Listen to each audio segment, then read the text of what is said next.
Welcome back to the Mountain Morning Show. I am here with Nancy Bond of Emerald Care to talk about care for our elderly loved ones. Sometimes it can be difficult to know how to help them stay at home but still get the help they need, and she's here to teach us how to navigate those situations. Thanks so much for joining us. Thank you for having me on. I really appreciate it.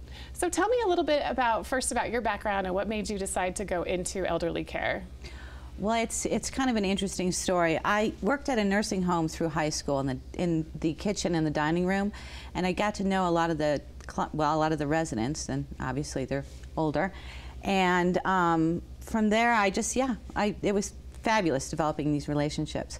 And then when it was time to decide what to do as far as college goes, I really wanted to go into nursing, but my father encouraged me to challenge myself, and so I became an engineer. So I was an engineer, pretty successful, and I loved doing it for 15 years. And then there was a change of events. We moved to Park City in 2004, and I became a stay-at-home mom. And then I started thinking, well, maybe I can go back to school. So my family and I decided that was going to be a great idea, and then in 2010 I went back to school to be a nurse. So, and then that's inspiring, I think, to completely change careers. Not only that, you had to get a whole new education and degree, correct? Yeah. So I have a bachelor's in nursing now, as well as a bachelor's in chemical engineering. Yeah. Oh, I think that's great. Thanks. And no looking back. Do you miss engineering, or? No. I'm quite happy. That's great. Yeah, I really enjoy working with the geriatric community. So tell me a little bit about Emerald Care. What kind of services do you offer the community, and where can we find you and all that? Well, I have a website and I have a Facebook page, and on my Facebook page and my website are my email and my phone number, so people can call me directly because I'm the one that answers the phone all the time. So what we offer is it's in-home support. So we have caregivers and certified nursing assistants that go into people's homes and assist with activities of daily living, bathing, dressing, incontinence episodes, toileting, ambulation, transferring. We also assist with instrumental activities of daily living, which is meal preparation, light housekeeping, transportation, errands, animal and pet care, basically whatever they need. And most importantly, companionship. Oh, absolutely. My husband and I, when we first got married, we were still in college, and we actually had the opportunity to live in a care center and care for elderly, and we basically did those kind of support services. We helped them at night, we helped with their meals sometimes, but we weren't home health care per se. So explain that difference a little bit between a home health care aide and in-home support services. Okay, so so many people are confused about that, and I understand it is confusing. So home health agencies are a skilled agency, and oftentimes they're associated with hospice, so they do home health and hospice. So they operate under the direction of a physician who actually writes orders. So say you have your hip replaced, and he'll write an order, or she'll write an order for an aide to come in 3 times a week to help you bathe, physical therapist to come in a couple times a week for rehab. And it's short-term and intermittent.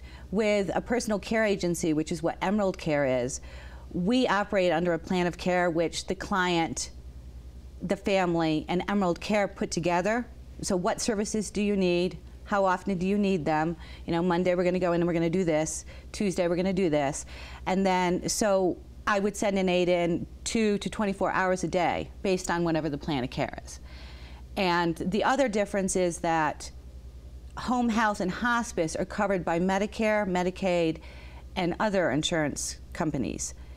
But personal care agencies are private pay. So it's long-term care insurance, reverse mortgages, annuities, some life insurances, or self-pay.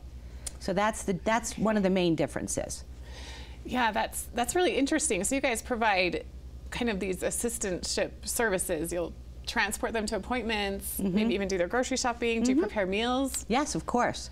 Light housekeeping, laundry, basically what they need. It's a really great service, especially if you're homebound. If you're homebound, or if you're a family member of someone who is homebound and maybe you don't live close, proximity-wise. And we have several of those where the families are out of town but they do, you know, their loved ones need help and they want to stay in their homes. Yeah, and that's got to be such a hard decision to make. How do you decide when you need in-support care and when that's maybe more appropriate than having to send your loved one to a home or a full care center? Well, I think that most family members would ultimately love to keep their loved ones at home, but sometimes it gets to a point where it becomes too burdensome. There's financial constraints. So what we can do at that point is help the families and the clients and their loved ones negotiate that transition to an assisted living facility or a skilled nursing facility, which in the past were called nursing homes, but now they're called skilled nursing facilities. Well, that's great that you offer help with that transition as well.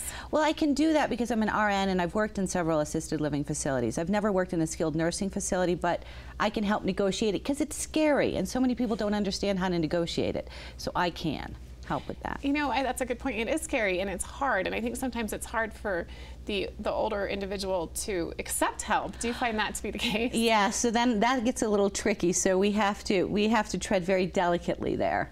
We just took a new client on in Heber and he is delightful, but he can't see very well, and his daughter's out of town and he was really reluctant, but I think that by the time we showed up, I mean, he met us outside. I think he was super excited by the time we were done with the intake because I had my caregiver there with me. I think he was so excited to have the help.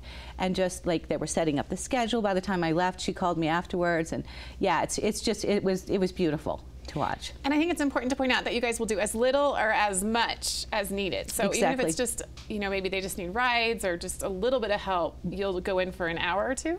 We have a minimum of 2 hours just because that only makes sense. But I mean, lots of times, we just take the client to say the mark and walk and talk. Oh, I love it. Because they're lonely. A lot of them live alone. So it's fantastic. It really is. And I have great employees. I mean, they're fantastic. They really care. Yeah, they must be. When my husband and I lived in this Where was that? It was down in Payson, actually. We were going to BYU. Oh, that's fantastic. And, yeah, it was a really interesting experience. Some nights we were up all night with them because they'd have issues or run away or something. It was great for learning how to be a parent. Yeah, right. But I have to say that those are some of my most cherished experiences, that relationship with those people. There's one woman, Ida, and I would help her shower in the evenings, and then she would read to me every night from her Bible, from her family Bible. And that's just something that relationship that I will always remember, and I always think so fondly of Ida and of everything that she taught me. She taught me how to age gracefully and how to enjoy where you're at, and just a really wonderful woman. What is your favorite experience that you've had with some of the people you've cared for? Oh, there are so many. Actually, I did hospice work for a while too, while I was doing the in-home support. And I had this gentleman, every time I would see him until the very end, I would ask him how he was doing. He's like, I'm in good shape for the shape I'm in. So he was just fantastic. Let's see, one of my gentlemen in the nursing home, I still remember vividly, he would eat every color and flavor of Jell-O but green, because green apparently repeated. No green. No green Jell-O. He was hysterical. Yeah, there are a lot of them, and yeah, we'd be here for days. Oh, which I wish we could, but unfortunately we're out of time. Right. Tell us one more time where we can get more information, where we can find you guys, and how to get a hold of you. So my website is www.emeraldcare-ihsinhomesupport.com. Facebook is Emerald Care. I do have an Instagram account, but at my age, I'm really having difficulty figuring that out. My 17-year-old's supposed to be helping me with that, and that's Emerald Cares.